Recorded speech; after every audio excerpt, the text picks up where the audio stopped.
impressed by this moment, I have decided in 2020 to run for president.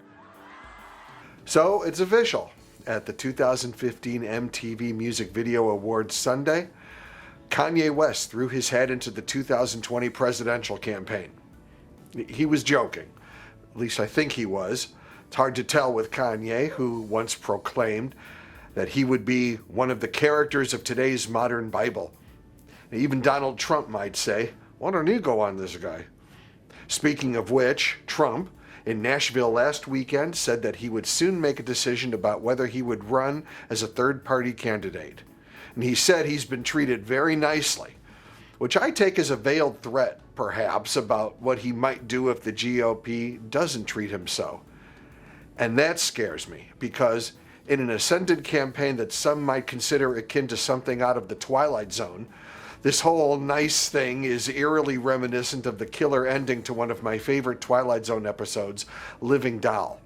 In it, Talking Doll Talkie Tina becomes engaged in an escalating war of words with her owner's abusive stepfather, going from, "I'm Talkie Tina and I don't think I like you," to, "I'm Talkie Tina and I'm going to kill you."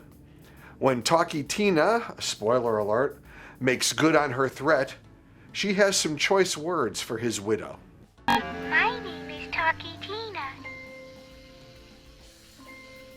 And you'd better be nice to me." So, we've got Trump, Talkie Trump, and we may have Kanye in 2020.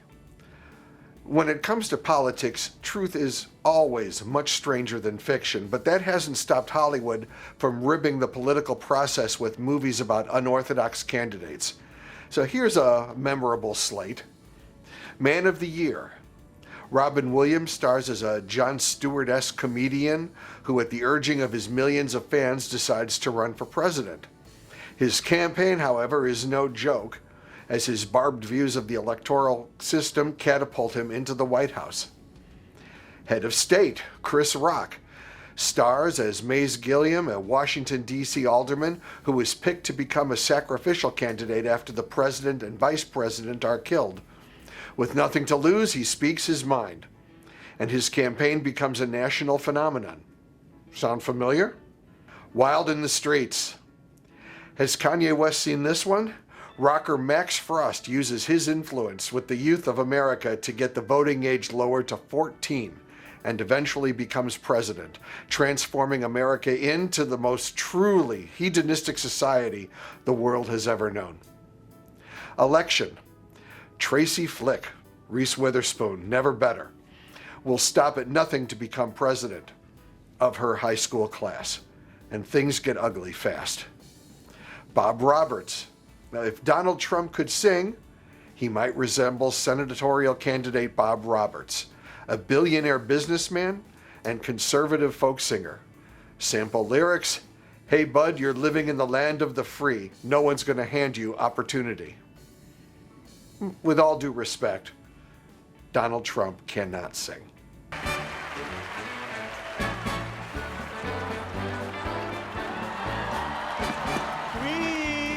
Is the place to be. Farm living is the life for me. Land spreading out so far and wide. Keeping hot, just give me that countryside. For Millionaire Corner, I'm Donald Liebenson. Thanks for watching, and I approved this blog.